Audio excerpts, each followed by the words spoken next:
Porto Heli og har fået følgeskab af Tom. Sådan en Halbarassi der.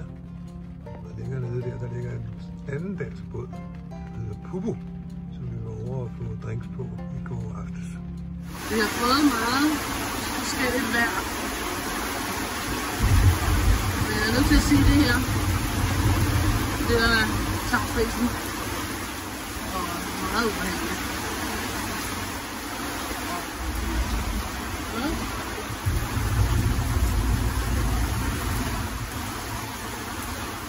Folk er også stået op igen, selvom det er midt om natten. Der er en hus på bådene, og de går ud og holder øje.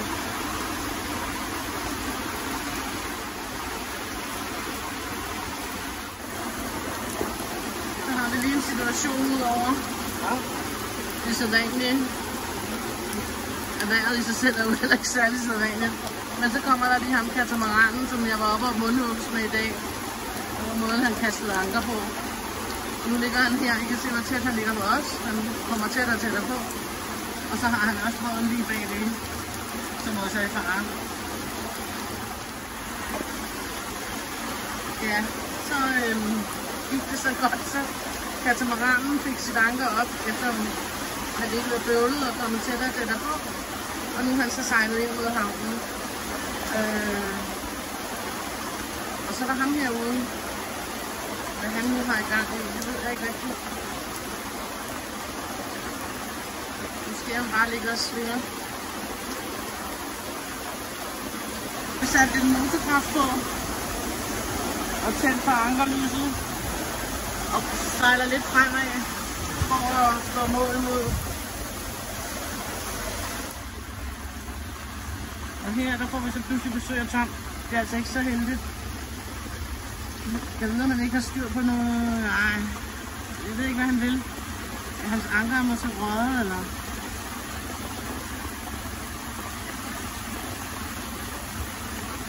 Jeg kan ikke se, hvad han har gang i. Udover han er tæt på.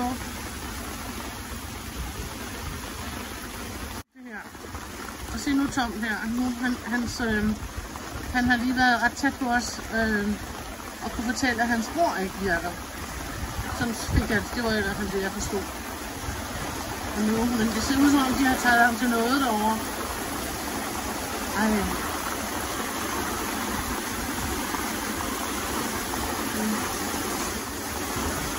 Nu skal de altså tage at få en heater op.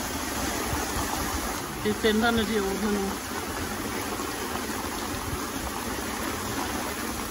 Ej, hvor er det uhyggeligt. Det her lortevejr, det bliver bare ved og ved og ved. Det skulle godt gå, at han kom derind og ligge ude med et ror, der ikke virker.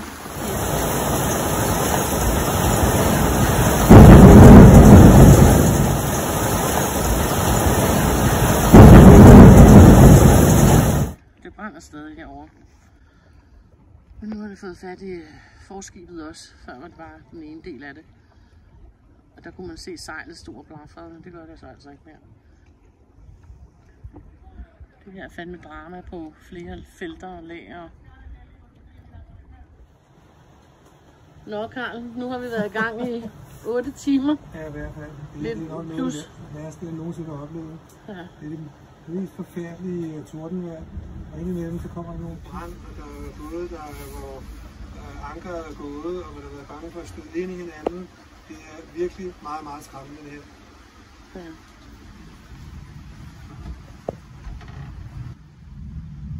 Det lyner, og det tordner uafbrudt. Det er, og så indimellem så kommer der et af de der smæld, hvor man tænker, shit, hvad ramte det nu?